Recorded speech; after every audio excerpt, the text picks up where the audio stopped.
Good evening and welcome to the Galloway Township Board of Education. Today is a regular meeting, Monday, March 11, 2019. May I have a roll call, please? Mrs. Avery? Dr. Bashir Wow? Mr. Gentile? Ms. Goldberg? Mr. Grant? Mr. North? Dr. Parmenter? Mr. Dace? And Mrs. Carmen. Here, can we all rise for a flag salute led by Mr. Michael Brown?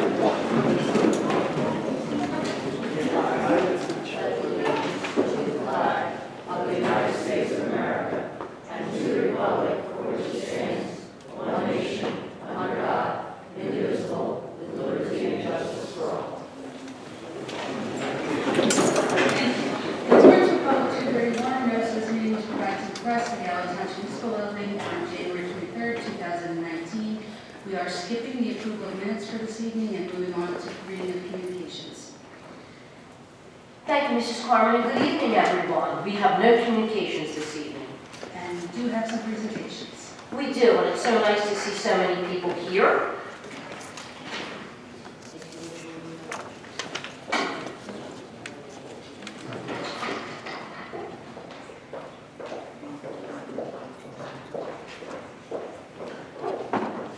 We are so pleased to have so many of you with us this evening. We are going to be honoring our students in both the athletic world and the performing arts world. A great example of the diversity and well-roundedness of our children.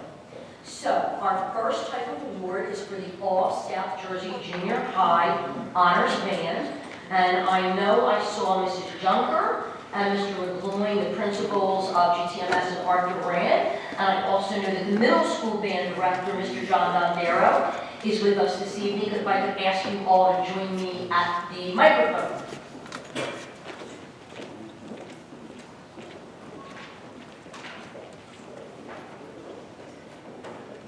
In a moment, I am going to ask Mr. Dondero to explain what All-South Jersey Honors Band is. Before I do that, can my band honorees raise your hand, please? So wherever you are, this is what will happen. When I call your name, you're going to come up, shake everyone's hand, someone will have your certificate, and we ask that you move in the center here. After everyone's name is called, Mrs. Westcott, who does photographs and publicity for us, will be taking your picture, and certainly families are welcome to take pictures as well. So Mr. Dondero, if you could talk to us and then call the students' names. All right, so South Jersey Honors Band is a group where the students who want to have to learn to play a couple things, a pretty involved solo, a certain number of scales, and then they also do some sight reading. And they all go and play the same day, judged against their peers by the same group of judges, and they get scores, and when it's all tallied up, they figure out who came in first, second, third, fourth, fifth, all the way down however many instruments they need on that for that instrument. And students are selected. So we were lucky enough at the middle school to have 3 students audition this year, and all 3 were selected. And I'll say we had the 3rd place drummer overall, and he did a fantastic job. Mr. Logan Soltis, come on down.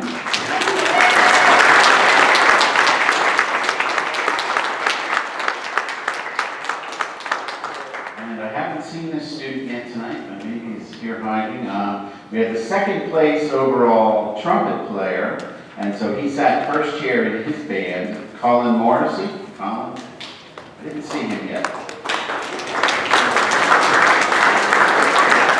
And for the first time ever, we had the 1st place alto sax, which is the hardest instrument to get in on. And this student came in 1st place out of all the alto saxes, had a nice little solo at the concert, it was great. Jenna Mullen, come on in.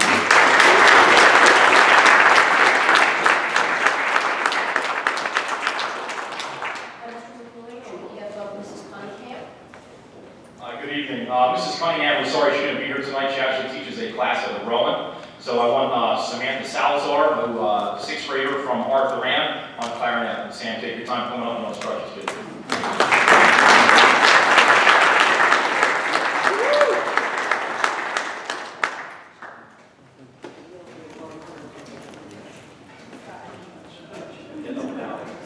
She's coordinated too.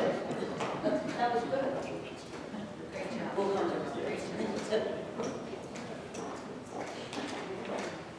So the exceptional things to do those certificate like this, we'll gather them up.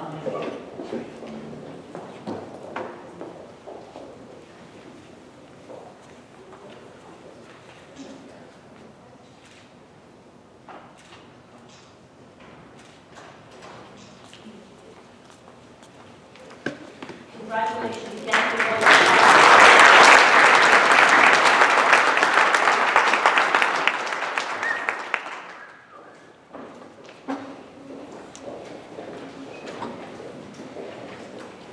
Again, congratulations. So now we're going to shift a little bit, and our next award is a very unique one. And we would like to honor Charles Soto, who is a member of the GTMS Wrestling Team. And if you have not heard this story, I will tell the very quick synopsis because I'm sure the coaches will add a little bit.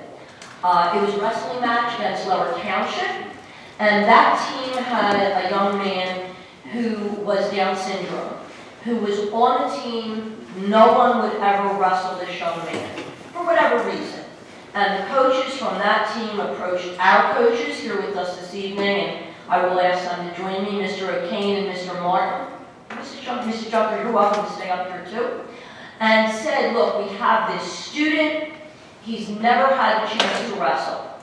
And our coaches talked to our students, and the next thing you know, Charles stepped forward and gave this young man probably a memory that will last his entire lifetime. So Charles, I'd like to ask you to come forward.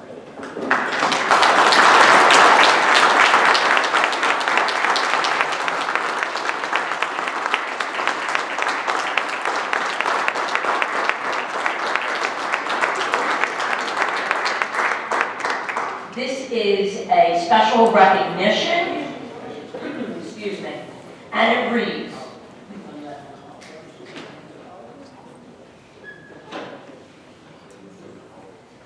the Galloway Township Board of Education recognizes Charles Soto.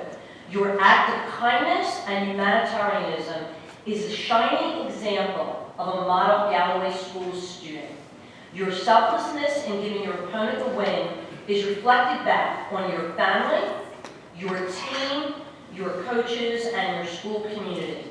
We are so proud of you and wish you luck in all your future endeavors. And that is signed by Mrs. Carmen, the board president.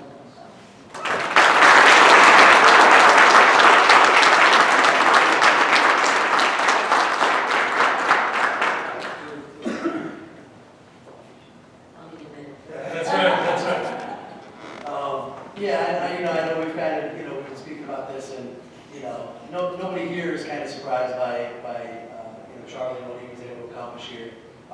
Just one of those really special moments, like he was, the Galloway City Council was nice enough to honor Charlie as well. We mentioned we've had a lot of on-the-mat success, which is, that's a lot of fun, but these are the kind of successes we really kind of hang our hats on, and this is really what it's all about. This is kind of the special part of wrestling, and, if you have a minute to talk to Charlie about it, he's so much more articulate than I am in terms of that. It's unbelievable, just the way he kind of speaks it and puts it to words, and how he remembers winning his first match and wanted that young man to have that opportunity. And I was joking around, got real dusty in the gym at the end of that match for everybody that was there.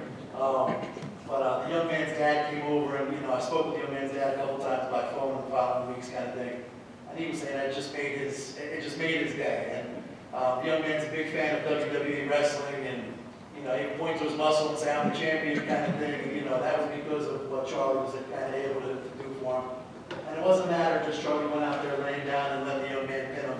Charlie did a fantastic job. Like I said, the dad was super thankful, the family was super thankful. He really was a match. The young man wrestled, they tied up, they squared up. Charlie let him take him down, and then It's actually a pretty cool pitting combination that the young man had, but it really was a special day. Like I said, Coach Warren and myself, there wasn't dry eye in the house. It was really, really a special day, a really special young man here. So we're really proud of this guy here.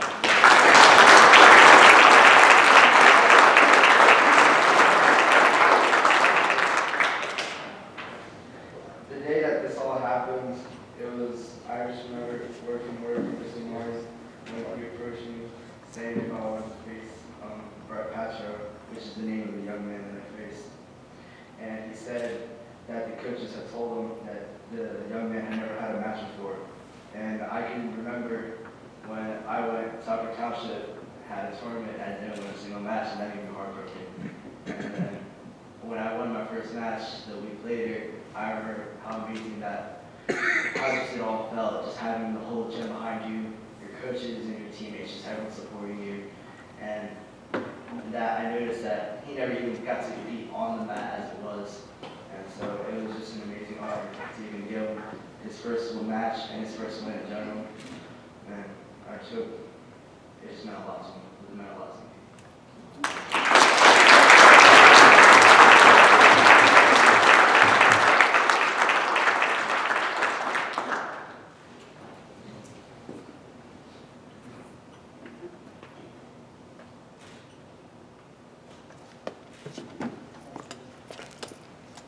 Thank you so much.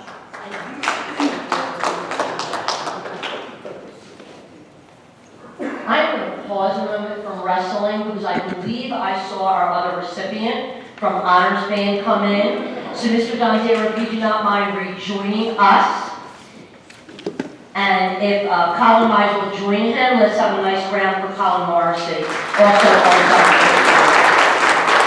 Are the other band members still here? Come on back for a picture number 2. We might as well get everybody.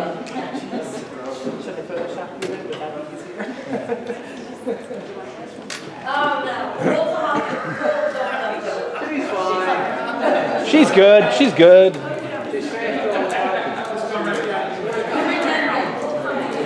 got another one. And in second place overall on trumpet, Colin Morrissey.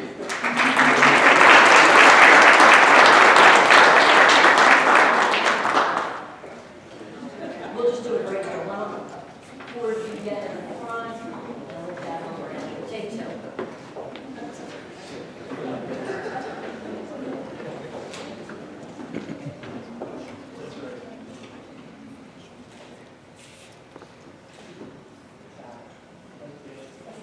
Thank you. Congratulations.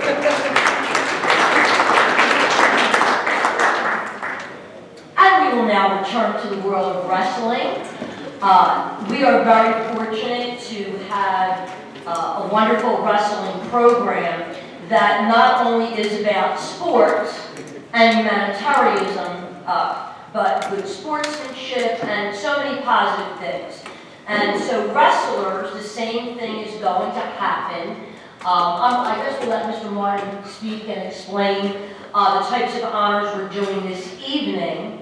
And then again, just like you saw the band members do when your name is called, come up, shake hands, make your way to the center, and we'll do a group presentation at the end.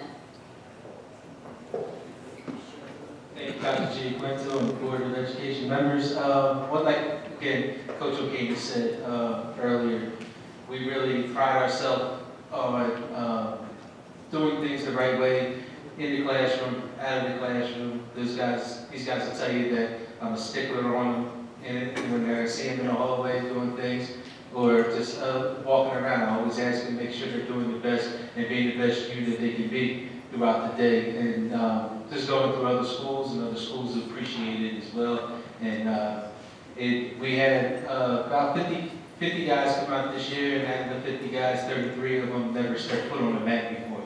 So we kind of, we're in new territory a little bit, but this is a statement to those guys who came out and worked hard and everything. At the district tournament that's held over at Absegami for the middle school guys, we had 19 wrestlers that day out of our program that could have made it. And out of that 19, 14 of them place winners. So that's definitely a statement for them guys who came and everybody wrestled hard and stuff like that. So guys, we're going to start. Looks like the first the certificates will be our place winner champions. Now the champions get an extra little honor bonus. If you win your weight class, it's something that Mr. Walden, our athletic director, and Mrs. Junker here have started, was we have a champions board inside of our gym. All right, and every champion has won gets their name put up on that board, and it'll stay up in the rafters of the gym for long as we're going to be around. So this year we were lucky enough, I believe we had five first place champions. So when I call you guys up, I'm going to call you up first, get your certificate, and then come stand out here in the front. And then we'll call up our second place winners and our third place winners, and then we'll take one big group picture with everyone at the end. All right. First up, it will be Samuel Austin.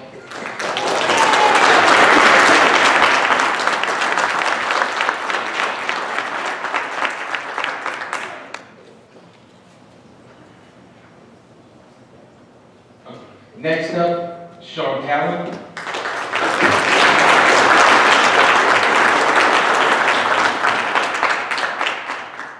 Alec DeStefano.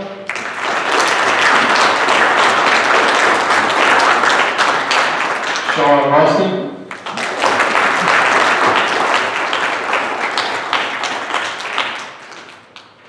And unfortunately not here with us tonight, Aiden Zink.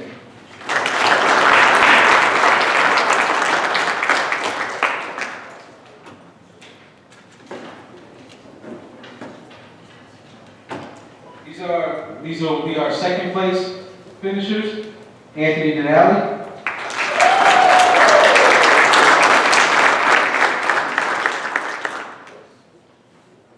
Something cool about the next match, the next guy we're talking about, Alec DeStefano, the champion of that match, actually had to face Ethan, who finished second in that one, so we had an all GTMS final at that weight class, so it was kind of cool to be able to. Coach King sat in one corner, I sat in another corner, and we just stared and made faces at each other because neither one of us wanted to cheer for one or the other. So it was kind of an interesting situation, but second place finisher was Ethan Morrison.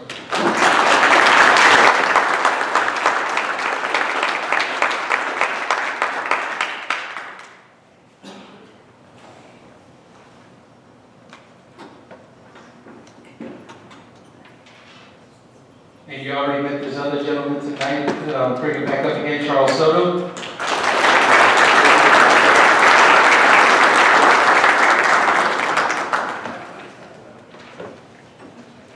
Our third place finishers, Gavin Chase.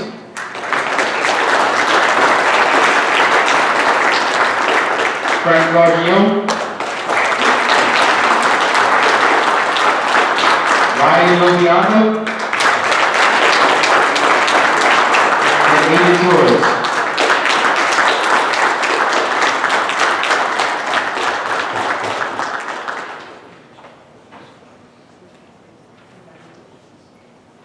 Thank you everyone for coming out. We appreciate all your support always. We always travel very well to away matches and stuff like that. So again, I'd like to thank all the parents. I'd like to thank both Coach O'Kane and I's family for the time away. My wife would probably say it's great that I'm away from her as much as I am with the program, but I'd like to thank her as well for dealing with running the kids back and forth and stuff like that when we're not around. But I'd like to thank both wives and both set of kids that put up with us not being around as much during the wrestling season, but we appreciate their efforts too. All right, thank you guys, appreciate it.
Congratulations again to all our students and certainly to our staff members who work with them and their family members that are here and not here.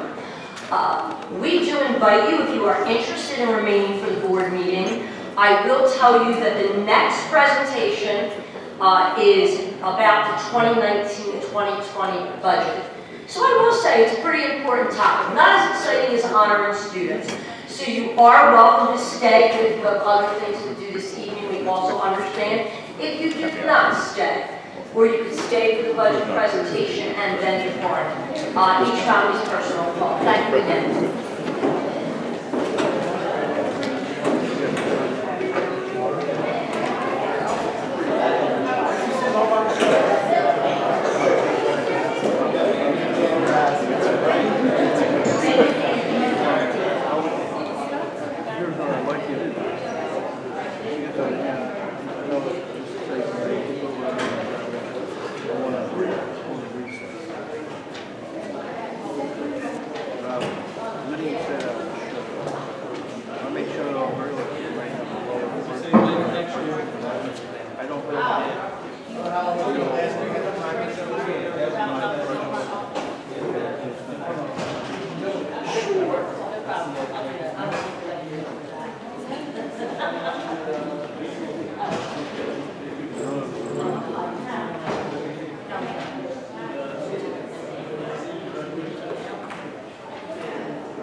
Please excuse the photo opportunity moment.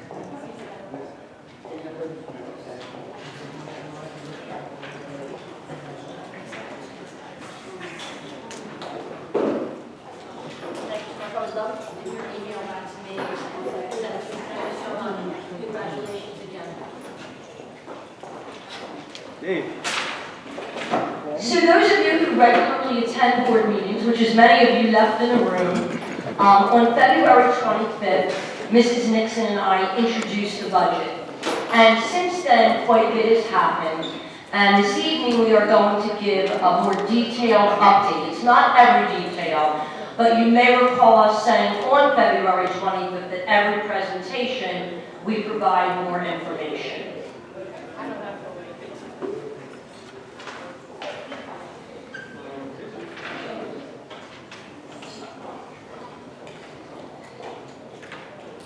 We shall click for one another. So, one of the things we always like to share is how do we make decisions about the budget. At the top, we have our core values, and then we have our list of 3-year district goals. And you can see there are 5 goals there: safe, healthy environment, increase student achievement, upgrade infrastructure and equipment, enhance school district stakeholder relationships, and conduct a school configuration study. And each of these goals has a lot of detail under it with specific projects or initiatives. In addition to that, those goals that are very unique to our district, there are also other factors. So obviously the reason we're here is for the children. So we look at the input and needs of our students, obviously the academics, but as you may or may not realize, in order for students to achieve academically, we need to have their social, emotional, behavioral, and physical needs met. And so all of those factors play in. Obviously, we look at both the instructional side and the non-instructional side and assess that in a lot of different ways. This year we had New Jersey CUSAC monitoring. We recently hired a private firm to come in and do a technology audit. And then certainly part of that assessment and evaluation is feedback from our own staff. You've heard us talk on many occasions about federal and state mandates. We look at previous year's budgets and how was the money spent. Were there categories where we had to transfer money in because costs were higher than anticipated? And then certainly in any of these areas, stakeholder input. And that comes in many forms, including this evening we did have a district community advisory committee. So I am now going to switch over to Mrs. Nixon, who will talk more the nuts and bolts and numbers of the budget.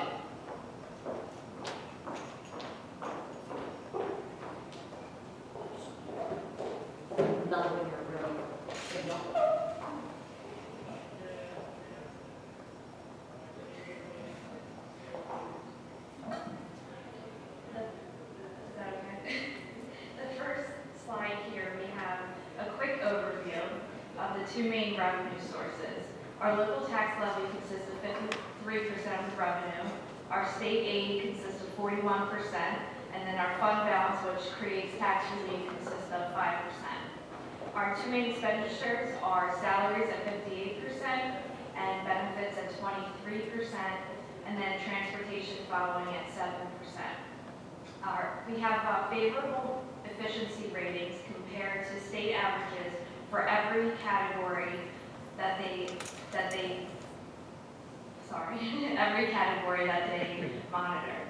Spending, this slide here shows the 7 categories, and on the left-hand side shows efficiency standards on a per student basis that the district spent. You can see with administrative costs, operations, legal and support services, we spend less than the state average, which is favorable.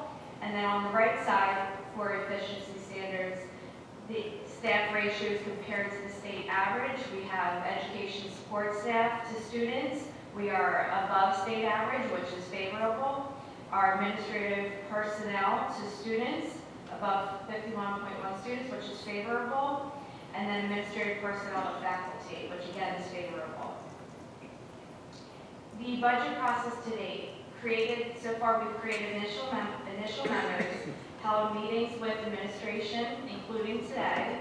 We reviewed and updated salaries, benefits, insurance costs, transportation, etc.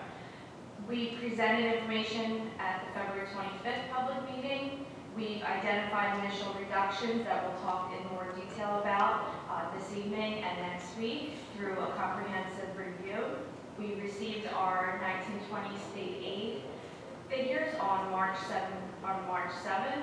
We made contacts with the DOE and other business officials after we received those figures, and we also worked in the DOE budget software, as some revenues and appropriations are set by the state, and that was also updated on March 7th. Budget basics. Enrollment has remained stable for Galloway Township, which is a good thing. Ratables this year, another good thing, have increased by approximately $18.5 million. State aid has increased from 1819 to 1920 by increasing equalization aid, which I'll talk in more detail about at a later slide, by $751,000. Note that this increase affects the state aid percentage of revenue less than 1%. So where I said a few slides back that state aid accounts for 41% and the levy accounts for 53%, that is still the case even with the increase in state aid. The total tax levy for a 2% cap would be about $32.5 million. General fund budgetary increase at 2% cap is $651,000, which equates to just 1% of the entire general operating budget. Bank cap available from prior years of not going to cap or not using the healthcare cost adjustment that was available is $325,000, and that is available this year and then going forward the next 2 years before it expires. Last year we had $276,000 expire of bank cap. This year, with the initial budget run and the cuts that we made, and the initial healthcare cost estimates that we have, most up-to-date ones actually that we have, the healthcare cost adjustment that is available for 1920 is $510,000. This slide shows a history of rateables. As I mentioned, rateables increased about $18.5 million. As you can see, over the past 10 years, the rateables have decreased about $1 billion, going back to 2010. Since then, they have consistently decreased. Last year, they did increase about $4.7 million, and this year, by the $18.5 million, is the biggest increase we have seen, as you can see on this chart. This slide goes over the 1920 state aid increase. So as you can see, as I mentioned, the equalization aid increased to $751,000. Special ed aid, security aid, and transportation aid all remain flat. The next row shows your state aid at fully funded. So based on the state's calculations of fully funded adequacy for all of those categories listed above in Fund 10, this is the amount of aid that we should receive to be fully funded in both fiscal year 19 and fiscal year 20. The underfunded total shows that we are still, even with the increase, underfunded by just over $5 million. The next few rows show the state aid that we have had increased over the last 3 years. The first year was that July increase that happened after the budget was set at $252,000. Then last year, at this time of the year, we had an increase of $600,000. And then when they did another shift that following July state aid changes, we remained flat at that time. This year, this is year 3, our increase is $751,000. So as you can see, towards the underfunded of $5 million, originally they said it would take about 4 years to get to fully funded. The last week's budget address, the governor stated it would take 7 years. So of the 7 years, over 3 of them, we've only seen an increase of about 1.6 million towards that 5 million underfunded number. Is there any questions on that before I go to the next revenue? Okay. The next is Fund 20 Special Revenue Fund. This is for fiscal year 19. This consists of, as we've discussed previously, the preschool expansion grant, the PEA, which is the original funding that we received that was about $120,000, and then also the PEEA grant of preschool that was new for us in this current fiscal year. Those 3 funding sources combined this year, we received $1.8 million in funding. Next year for fiscal year 20, it is all being combined to one source of PEA funding that now becomes state aid. So there will be no longer a preschool expansion grant, which was federally funded, that was a separate reporting and requirements and had, as well as enrollment requirements for the students. So the preschool education aid for 1920 is $2.2 million. So that is an increase from the previous year of the $1.8 million, as you can see, for about $383,000. With that additional preschool aid, though, we are now required to serve 267 preschool students. This year we served 196, so they want us to increase it by 71. The way it was done this year, we had to follow, as I mentioned, the different funding sources and grant guidelines. Although it's not a grant and it is state aid for next year, it is new that they broke out the funding into 3 different per pupil amounts. So we are required to fund a certain amount of students within district, a certain amount of students at a private provider, and a certain amount of students at Head Start. And the funding is based on those different rates. Then in total, with the additional 71 students that we're supposed to serve in 1920, as you can see here, although the funding did increase $383,000, in total per pupil, the funding actually decreased $1,000. So that in turn creates additional expenditures that have to be made up in the general Fund 10 budget to meet the expectations of the 2.2 million.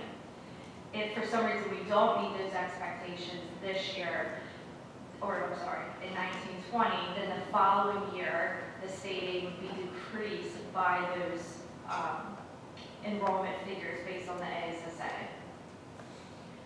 Then the final rows I have here is the Fund 40 Debt Service Fund.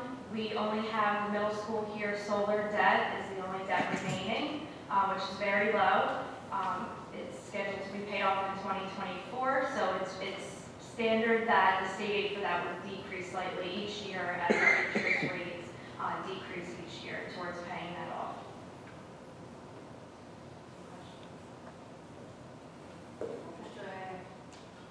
I actually do have some questions on that last slide. So, do we have 267 preschool children available to be served? Yes, we do. Okay. And And sir, we absolutely know that, because last year when we got the money, in the summer when we got the money, we very quickly, in a week, had 150 families apply. So we believe we will not have any problem coming up with 71 additional children. Obviously, what we will need to work out is, do we have a classroom in district to house them, or will we have to expand students at a private provider?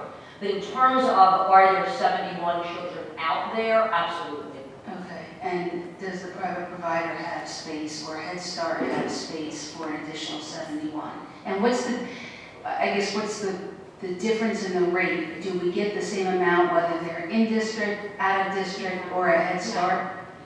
So for this year, yes, because they already had basically figured out what number of students would be in district at private provider or at Head Start. So based on that projection, that's the money we're getting this year. It's included with the state aid, it's automatic. But what if, let's just say we take 100 in district to 100 out of district and 67 at Head Start? Does the number change based on where they actually get placed? Or is it a fixed number?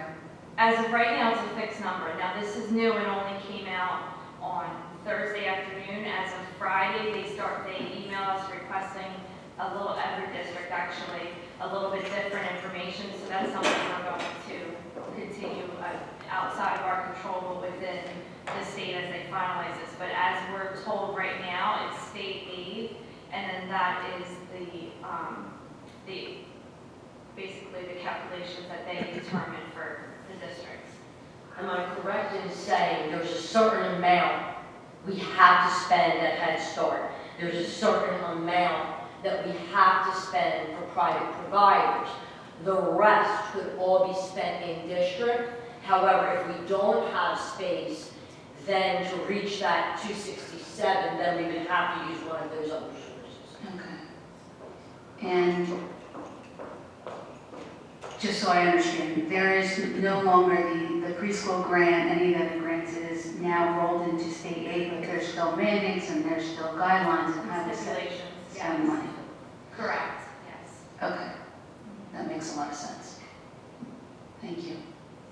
Okay, and then diving into the equalization aid, which is the additional $751,000 that we received, state aid for 1920. So looking at that, a way to explain what this means is the state recognized that it costs an additional $566 per pupil to provide New Jersey public school children adequate public education for 1920. New Jersey has approximately 1.37 million children enrolled in public schools. Estimating the increased cost of educating those 1.375 million children, here is an example of the calculation. So the $566 times the 1.375 million equals 778 million additional needed for K through 12 school districts within the governor's budget to fund for the children of New Jersey. So the fiscal year 20 governor's budget address reported that he was contributing an additional $206 million to public school funding.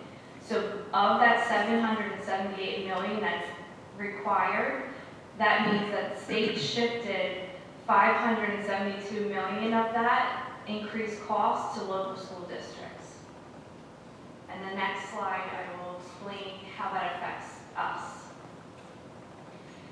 So this is a little new this year. So that to explain the adequacy budget for school districts, your adequacy budget is your state aid plus your local fair share or your tax levy.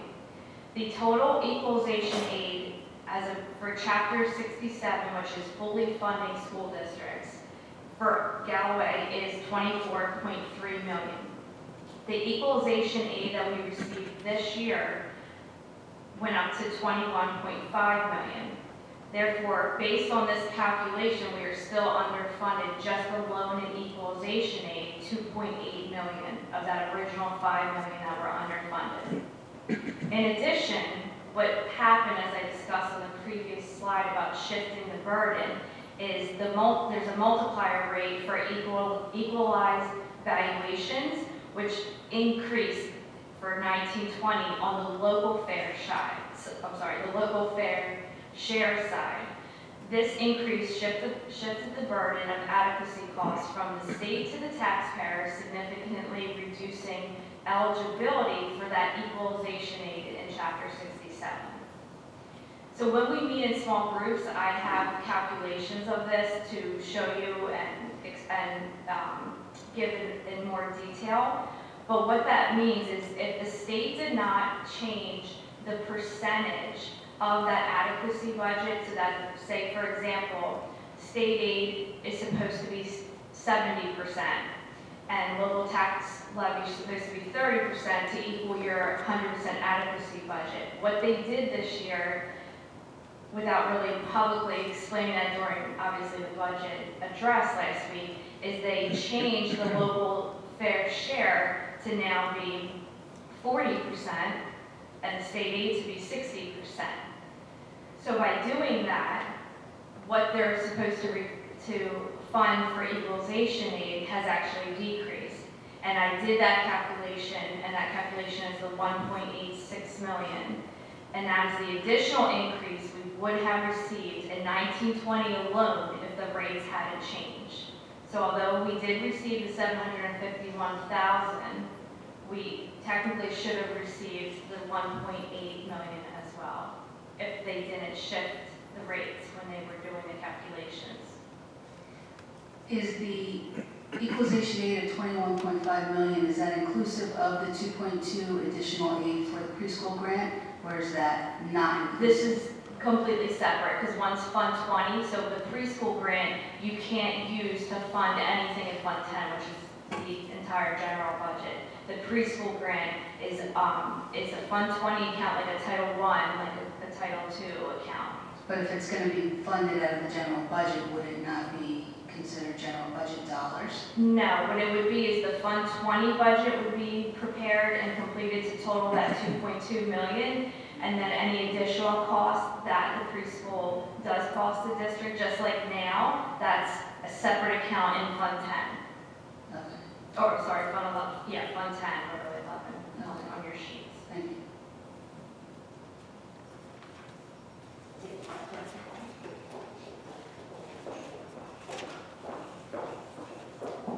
Before going into this next section, obviously we are pleased to get $750,000, but we feel it was important to show, there are state mandates, there are state requirements, and the state is at the same time saying this is what it costs to educate a child, but we're going to keep changing the math, for lack of a better phrase, that affects how much we actually are getting. So one of the things we always like to share is, as a district, obviously, we have a lot of expenditures, but we also strive to do cost savings. So we just want to quickly share some examples. We've had a very strong energy management program and have saved millions of dollars in cost avoidance, and that program is still in place. In addition to that, we have some things that have happened over time. So many of us know, especially those of us at the district's office, but families and staff may know this as well. We try to do certain categories of work in-house, thereby staff that's already working here are getting it done, as opposed to bringing in contractors. Administrators serving multiple roles. Our cafeteria staff works very hard with shared services with 2 districts. Over time, we closed and raised older schools that were no longer functional. We're in a number of purchasing cooperatives, be it for supplies, energy. When we lost all that state aid, I believe it was 9 or 10 years ago, we had to eliminate a lot of the courtesy busing where children live under 2 miles. We used to run a certain number of middle school activity buses 5 days a week, and that has been adjusted as well. And we really look at our grant funds, our Title I, 2A, Title III, Title IV, and IDEA, and try to make sure whenever possible, and there'll be examples of that in the budget presentation, where we set the budget now, even though we don't have next year's grant funding, but we try to project based on the information from the government. In that year when we lost $7 million worth of state aid, there were a number of reductions in force. Phys ed and health, world language, art, music, counselors, TLF, secretaries, nurses, assistant superintendent. At that time, library secretaries were reduced to part-time, intervention teachers part-time. We used to have an operations manager, 2 different positions, full managers. Now there's a manager and an assistant manager. So these are changes that happen that have, for the most part, stayed exactly like that. If we look at the next slide, the last years through fiscal year 20, we look at this every year, renegotiating printing contracts to lower those costs. We've tried to implement secured printing to copiers, because printing to a copy machine versus a small printer is more cost effective. Our board has given us directions about saving money and being able to put deposits into maintenance and this capital reserve, and we've done a lot of work with that. We've done these purchases for Chromebooks and different facilities equipment. The last negotiations, there were some changes in benefit packages. In the last several years, under the director who oversees special education, Dr. Baldwin, we've added and expanded programs. We've decreased full-time LLD and added pull-out resource. We're very pleased to say we have decreased the number of out-of-district tuition students. And the main reason I'm pleased to say that is because that means we are educating these children in our school district. And for many families with special needs child, that's important. Their first choice is their child in their home school. If their child can't be in the home school, they look for them to be in the home district.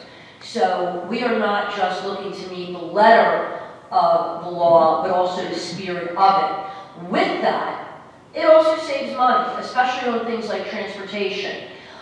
In addition to that, because we've added or expanded programs, behavioral disabilities, autism, auditorily impaired, visually impaired, we have children from different schools in Atlantic County and even outside of Atlantic County who their district does not have a viable program and they pay tuition for their children to come here. We no longer have library secretaries at all at the elementary schools, and the middle school library secretary was reduced to part-time. That was done either last year or the year before, and it stayed that way. And then every year, particularly at the elementary level, where the bulk of our teaching staff is, we look at the homerooms and analyze the number of homerooms with the enrollment roll-up. So the year of all the state aid reductions, that was 2015, starting in 2015-16, we had 9 fewer homeroom teachers based on enrollment. 2016-17, the way numbers fell, we added 2 positions. Then 17-18, we reduced. 2018-19, I apologize, I forgot to take the word projection. We reduced 1. When we did the analysis for this year, and I'm talking kindergarten through 6th grade, it is flat going into next year is our recommendation. The same number of homeroom teachers at the elementary level. It doesn't mean they're in the same grade, but it's the same total number of positions. When we look at this from 2015-16 projected to next year, that is 11 fewer positions in 19-20 than 14-15. And obviously part of this is due to enrollment changes, but it is something where we balance an honest assessment of what we can do with the budget in mind, as well as the board has been tremendous in supporting reasonable class size. So let's look, Ms. Nixon gave us all those facts and figures, all that accounting piece, which is so much work. What actually is in the proposed budget? Looking at maintaining the programs and services that we currently have. I already mentioned class size. Looking at tools and training to address the various needs. As I've talked about before, work in restorative practices, social skills, things to address mental health, more assistive technology. We've talked also about writing, and we have 2 parallel programs that are both based on writing workshop, the school-wide program in Gen Ed and the Units of Study program in Special Ed, again, both writing workshop, fully implementing that next year. Our continued emphasis on STEM and STEAM, continuing to expand intervention and support services, and obviously we want to continue to maintain professional development. In district, one of the main ways we do that is through our teaching and learning facilitators. On the right-hand side, we all know that there are state standards and state assessments. So when the state has a new mandate or the standards change in a particular content area, we need to make those adjustments. Obviously, technological readiness is important, first and foremost, for teaching and learning, but that is also the way the state tests are administered. You may notice on the right-hand side next to ELI and math, you do not see the word park.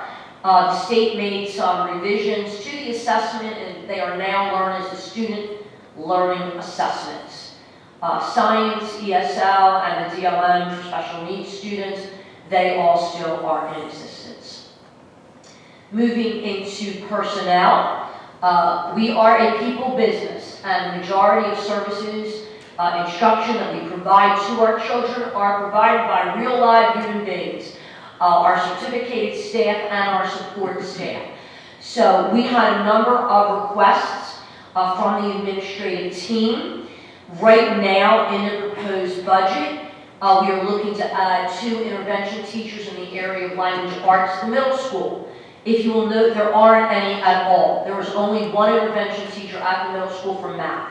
At Arthur Brand, they have several intervention teachers there. There was 1 part-timer we'd like to make full-time, and then add a part-time intervention position to Roland. Although they have a smaller enrollment, when we look at the ratios, they should have a part-time back. In special education, we are looking to add a 3rd TLF. We used to have a TLF to work very specifically with our special ed teachers. When the person in that position retired, we did not replace that position, and we feel it is very important to do so. In addition to that, we have many special needs children at Pomona Preschool, and we are required by law the day a special needs child turns 3 to bring them into the school district, no matter what day of the year it is. And it's very valuable, because the sooner we have special needs children in the district, the more we can work with the children and their families. So right now, there is only 1 child study team member for all the children at Pomona, and with the mandates and wanting to provide the services needed, the caseload is unmanageable. She does it. We have a phenomenal person in this position, but we believe we need that support. And I will comment on that. I mentioned on a previous slide all the tuition we receive because of our programs and the reduction in the number of children that go out. The money that we're saving by keeping children in and the tuition we're getting in multiple times over covers the cost of these two positions. Some other proposals for personnel that we received, but we did not include in the budget at this time.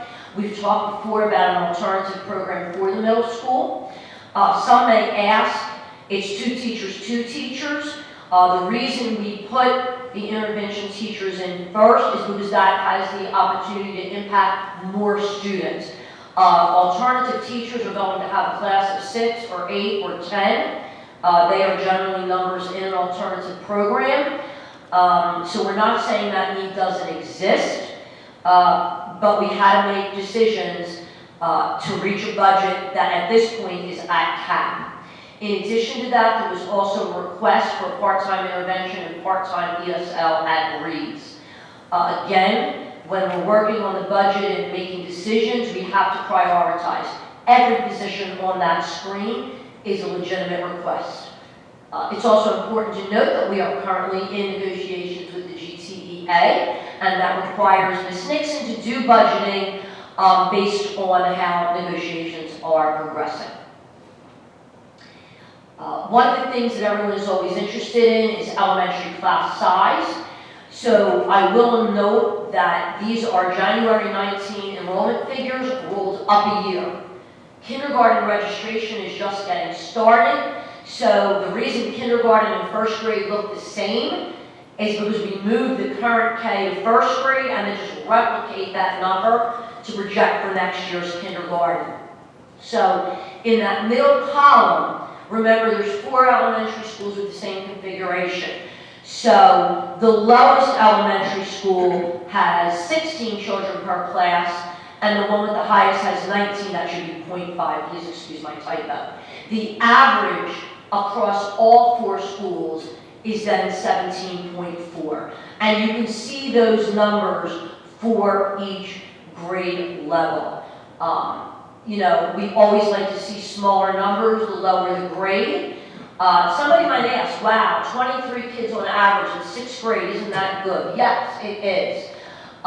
We need to consider the size of the classroom, the nature of the students, but you also have to remember, if we say, well, that's a little low, take teachers away, that 23 then becomes a 29, a 30, which we do not believe is appropriate.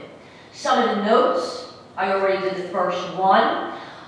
We administratively also look at student-teacher ratio for homerooms, and particularly where it's a 2-teacher classroom with an in-class resource. We do monitor enrollment throughout kindergarten registration in the summer, and one of the things that has happened in the last few years is at the end of the summer or the very beginning of September, where people enroll late, we're adding a teacher, we're adding a classroom assistant. So we try to keep that in mind when we were creating these projections. Preschool is not listed because it varies by the program. Some preschool classes are self-contained, some are a mix, and some are mainly general ed, but the maximum is 15 students per class. Middle school is not listed because class size varies based on the content area. For example, a science teacher might have 18 students in one class, but 30 in another. If you ask why, well, some kids have to have algebra a certain period. Some kids are going to the resource center a certain period. So the middle school schedule is more complex. On the non-instructional side, we all know that safety and security is a major priority. We are down to 2 companies for lockdown alert devices. A lot of that will come from capital projects, the reserves we mentioned before, but there are costs in the local budget. We like to maintain our buildings, be ready for inclement weather cleanup, whether the snow comes or not. Some of that can be in maintenance reserve or capital reserve. Upgrade technological infrastructure. We did have a private company come in and do an audit, and so we do have recommendations that we are reviewing. And the research of our own technical department have made some recommendations related to that. Transportation, same level of service. There are possibly some routes we can reduce. Working on that with greater A. And then as mentioned, just like on the instructional side, there are mandates on the non-instructional side as well. I'm going to turn it back to Joy for the more fiscal side of the information.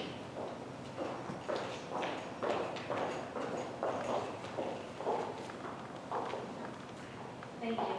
This slide here shows our 1920 tax levy levels and the necessary budget reductions that we have done or would need to do for each level. As you can see in the first column, at a 0% tax levy increase, the necessary cuts are just over $3 million, and this includes the up-to-date state aid amounts as well. The grand total tax impact for the year for a home assessed at $200,000 is still $3.38. Even though the tax levy is flat, we are a split year tax levy. Therefore, there will always still be that increase, but the effect is lower than last year because of the rateables increasing. Then you can see the different scenarios for a 0.5% increase, a 1%, a 1.5%, and then 2%. 2%, the tax levy increase, as mentioned earlier, $651,000. This is what this presentation right currently is based on, that the administrators have met. We've worked hard and we were able to identify and cut about $2.4 million from the budget. The tax levy increase for a home assessed at $200,000 for the year, grand total at 2% cap is $27.38. The next two rows underneath that show 2% plus using all the bank cap that is available of about $325,000. And then the final line in that box shows 2% plus all bank cap plus the available healthcare cost adjustment of $510,000 that's available. So as of right now, the way the budget is set, we technically are allowed through the state to increase the budget by going to cap at 2% and then including the bank cap that's available as well as the healthcare cost adjustment. That is not what we're recommending to do at this time. Then I just wanted to show you kind of as a comparison that the difference in rateables can make on your tax levy increase. The 18-19 budget tax levy increase that we did was 1.5%, which was the $481,000 increase. And with that, we still need to cut $2.3 million from the budget last year. But the grand total tax impact for the year for a home assessed at $200,000 was $44.57. So as you can see, by having that increase in rateables, that helps us this year because even going to 2%, the tax impact is much less at $27.38 a year. This slide shows our reductions to date based on the 2% cap level. The prioritization of facilities projects, we moved projects to maintenance reserve, or we eliminated them from the budget completely, or we moved them to capital reserve, as we mentioned with some of the security projects. That is something that we've been able to do because we have built in a surplus into our budgets to have an excess surplus of $2.5 million each year remains steady. And by having that, that has created tax relief. And then we've also been able to refund our maintenance reserve account, for example, at the end of the year for the money that we have used and pulled out each year for the maintenance reserve projects that we need to do. This past year, we did not put as much back into the reserves because we wanted to maintain that excess surplus of $2.5 million. So we were able to put more into the reserve, but the finance committee had discussed, we didn't want to create a decrease in the revenues by doing so, so we still put a healthy amount into the reserves, but we didn't put as much so that we could maintain the excess surplus number for fund balance.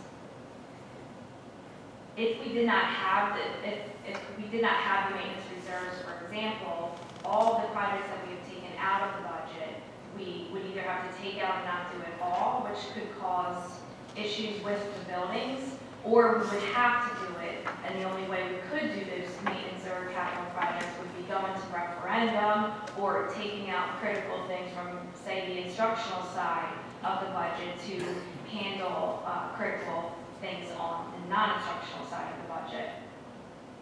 Review of various supply accounts based on current year status and anticipated needs. We made reductions as appropriate in virtually every instructional and non-instructional account as we met. We've had already the past 2 to 3 weeks, we've had 3 to 4 full administrative team meetings where we have sat and gone through. And then on top of that, I've met with administrators like Mr. Rossetti for facilities to go in even more detail with the projects and pull as many things out of the regular budget as we could and into reserves or eliminate completely. We reviewed personnel and professional development and created reductions in various salary accounts based on review of retirees. We put breakage in, and anywhere we're not replacing, we took out the full amount. The total number of teachers in special education did not result in a reduction in force, as Dr. J. Quinto explained in the personnel slide. Every category of professional development, we're relying on getting funding for Title IIA. About within similar to this year, we're right now hoping that it's funded at least 85%, so we've removed those accounts from the current general budget as well. We've made adjustments based on educated projections, as in health benefits, our liability insurance and workers' comp, transportation, additional employee benefit accounts, and accounts of that nature. So our total cuts that we've made in reductions between instructional and non-instructional to get the budget to cap is about $2.4 million. The budget steps will be completed tonight. Elicit and respond to board member and public feedback and questions. This week, we'll hold our board committee small group budget meetings on Wednesday. For the week of March 18th, we'll have our board meeting next Monday night. We will set the total budget dollars for submission to the DOE county office. We will then, on the 19th, finalize all submission and budget documents to submit to the county office by the March 28th deadline. As a note, the budget can still change after that submission with approval from the county office to re-review and reapprove at that point the budget with the changes. The public budget hearing is scheduled for April 29th at our board meeting. We will review and address any items prior to that hearing because that hearing finalizes the budget for the next school year. This slide is for the board members. I am handing out tonight the detailed budget pages for you to review before our small group meetings. As we discussed a lot last year, the budget pages increased in number due to the majority of the accounts now being separated by location as per code. So therefore, there are a number of accounts that have 6 of the same accounts, one for Arthur Rand through Smithville, based on the location numbers.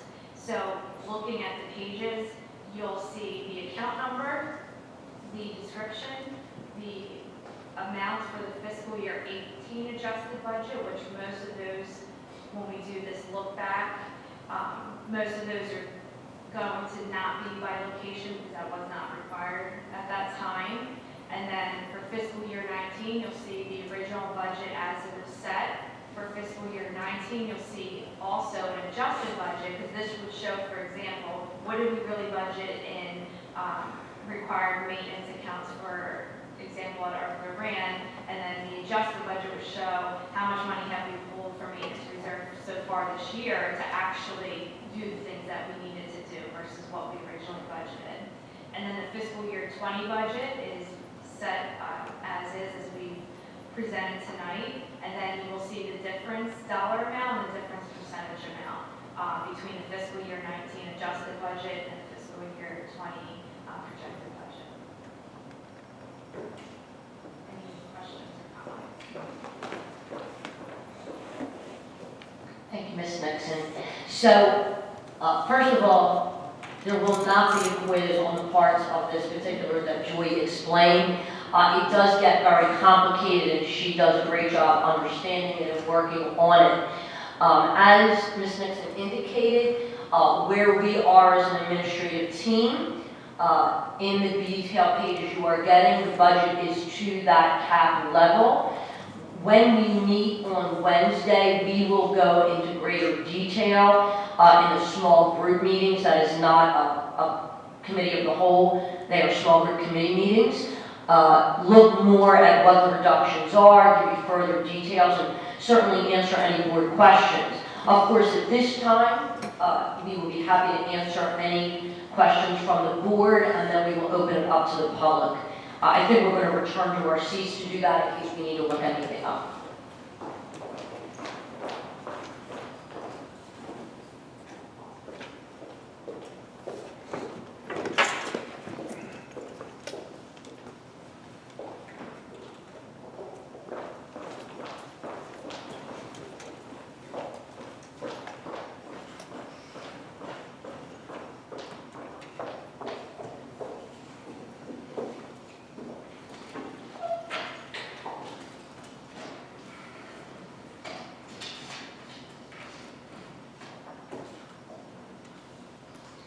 Thank you. Is there any board comment on the presentation? No? Any public comment? Yes. If you could just come to the microphone and state your name and whether or not you're a Galloway resident, please. Oh, there's a sign-in sheet. Thank you.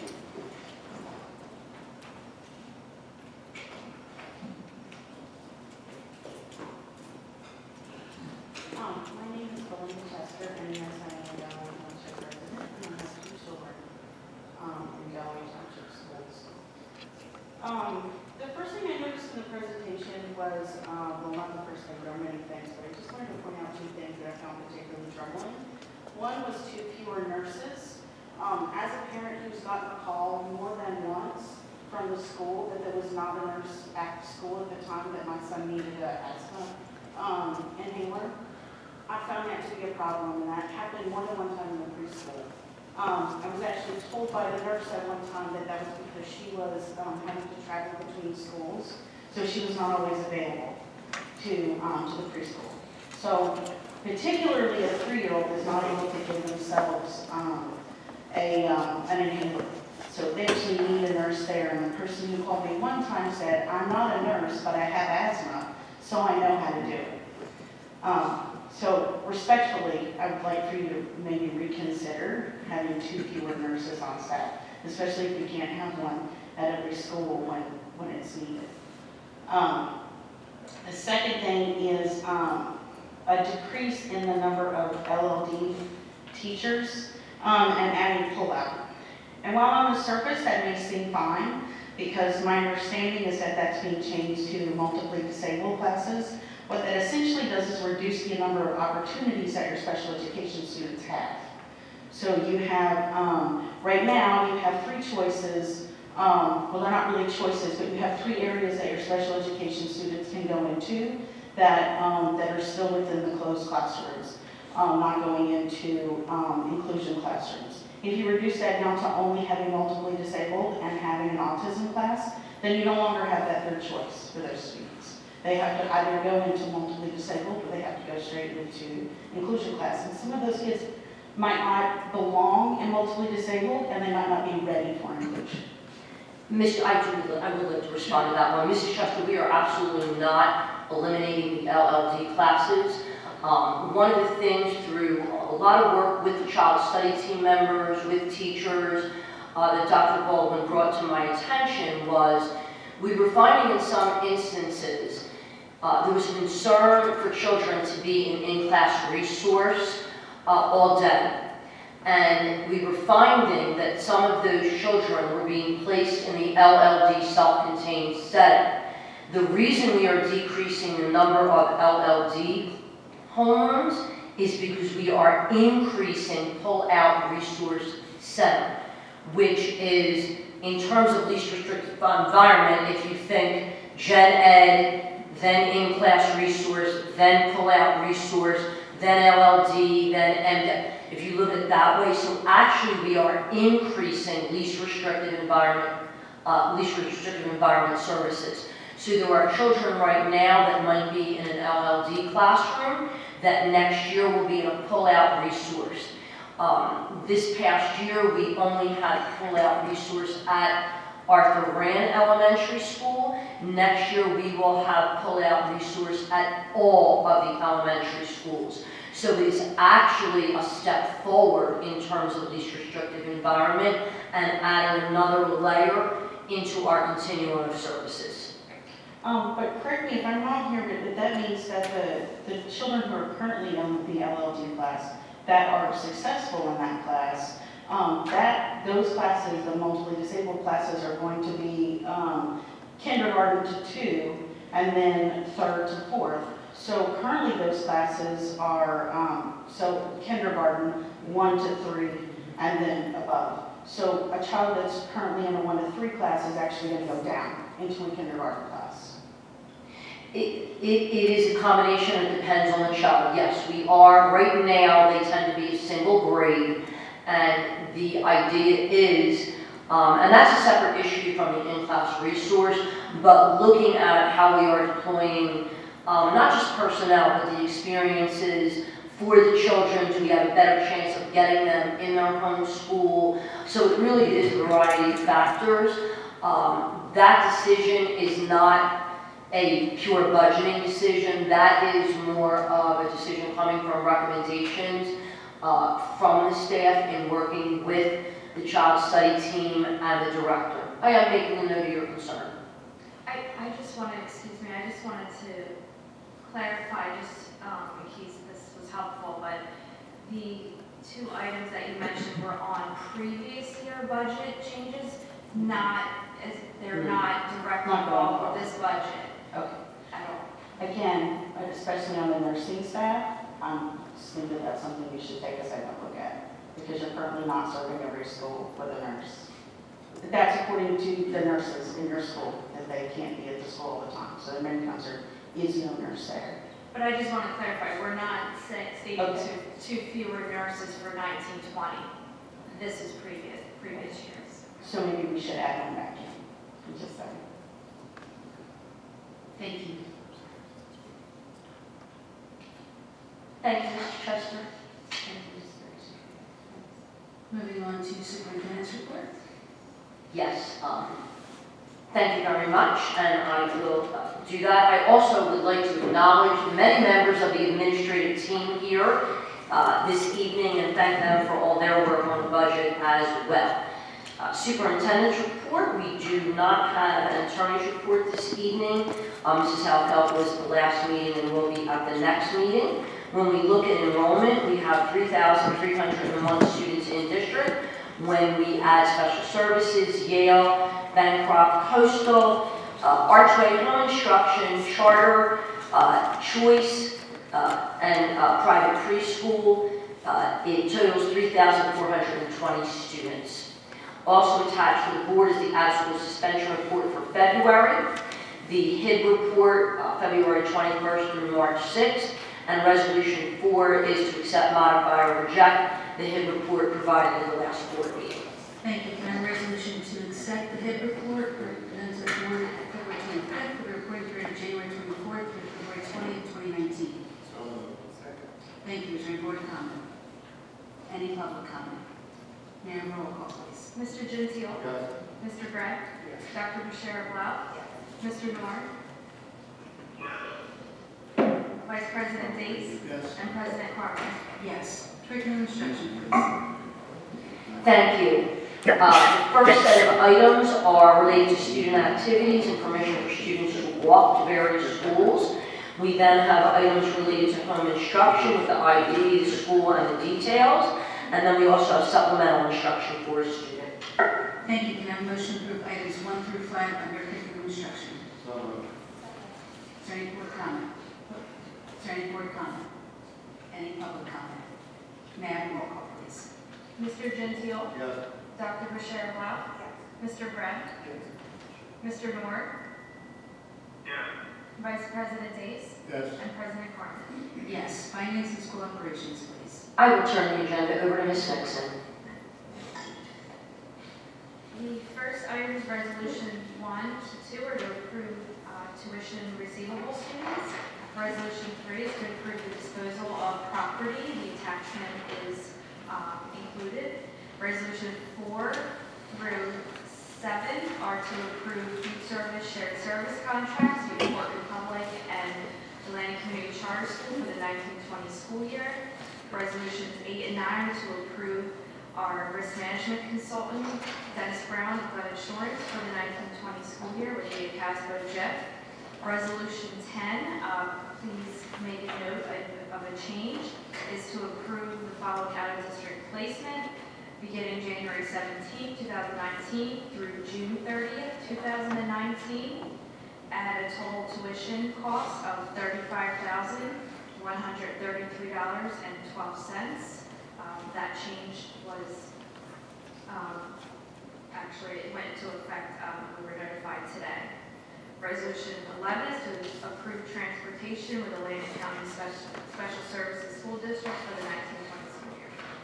Thank you. Can I have a motion to approve items 1 through 11 under finance and school operations, please? So moved. Can I have a second? Second. Thank you. Is there any board comment? Is there any public comment? I do have a question regarding the resolution to approve the disposal of property. Is that the property, that's just the requesting approval to move forward in the process, not actually disposing of? It's listed in all the Perfect. Yes, thank you. Okay. May I have a roll call, please? Mr. Nord. Dr. Bashir Blau. Yes. Mr. Gentile. Yes. Mr. Brent. Yes. Vice President Dace. Yes. And President Carmen. Yes. Facilities and maintenance, please. Mr. Days, I think you have an update for us? We had a meeting on February 27th, and Petrocco presented us a facilities material budget request form for projects which we'd like to have done in the upcoming year. And all the projects that were listed, that we spoke about, are updating the maintenance of the schools, updating security, and keeping our facilities intact for the kids, make them safe for everybody. And the next day we had a meeting where we had, was it 5 people, 6 people there for the generator? Yes, There 5 was vendors. 5 vendors attended to receive the information in reference to the generators at Arthur Rand, or Pomona School and Arthur Rand, yes, right? And that was it. Anybody else have anything to add for facilities? No? Thank you, Rich, or Vice President Dace. We also have our February 28th, we had the pre-bid meeting as mentioned, and we have our bid opening on March 26th at 1 p.m. and any facilities committee members are invited to attend that as well. We just have one resolution to approve a change order number 2 for the alterations and electrical upgrades at Arthur Rand and Reeves Road for a decrease of $1,000. Thank you. Can I have a motion to approve item 1 under facilities and maintenance? So moved. Is there any board comment? Any public comment? May I have a roll call, please? Mr. Gentile. Yes. Dr. Bashir Blau. Mr. Brent. Mr. Nord. Vice President Dace. Yes. And President Carmen. Yes. Moving to community use and school facilities. Thank you. We have requests this evening from Cal Basketball, Galloway Warriors Lacrosse, and South Jersey Mustang Baseball. Thank you. Can I have a motion to approve items 1 through 4 under community uses and facilities? Second. Any board comment? Any public comment? May I have roll call, please? Mr. Gentile? Yes. Dr. Bashir Blau? Yes. Mr. Greb? Yes. Mr. Nord? Vice President Dace? Yes. And President Harmon? Yes. Personnel, please. Thank you. We do have retirements this evening, and as is practice, I will read these verbatim.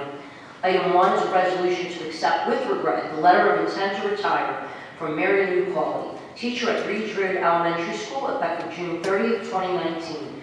Mrs. Cawley has worked in the Galloway Township Public School District for 42 years, and her dedication and service to students and staff are appreciated by our entire school family. Thank you. Can I have a motion to approve item 1 under personnel? Second. Is there any board comment? Any public comment? Yes.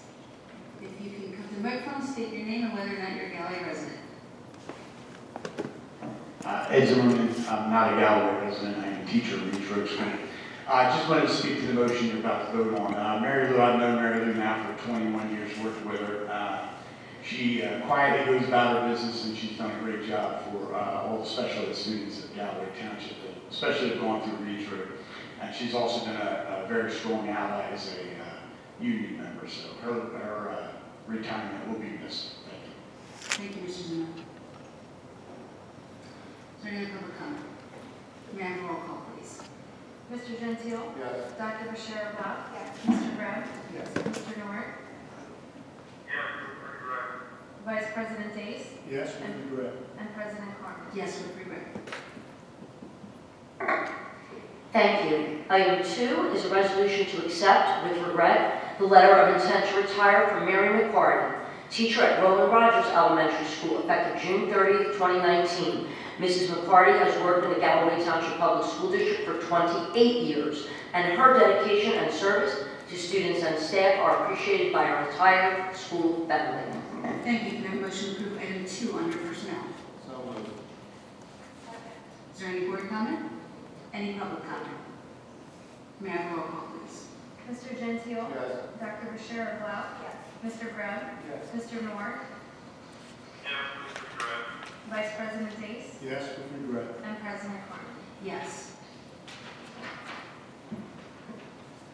Remaining items, we have family leave request, we have 1 staff transfer, the approval of 4 additional substitute teachers, a substitute food service worker, and a substitute secretary.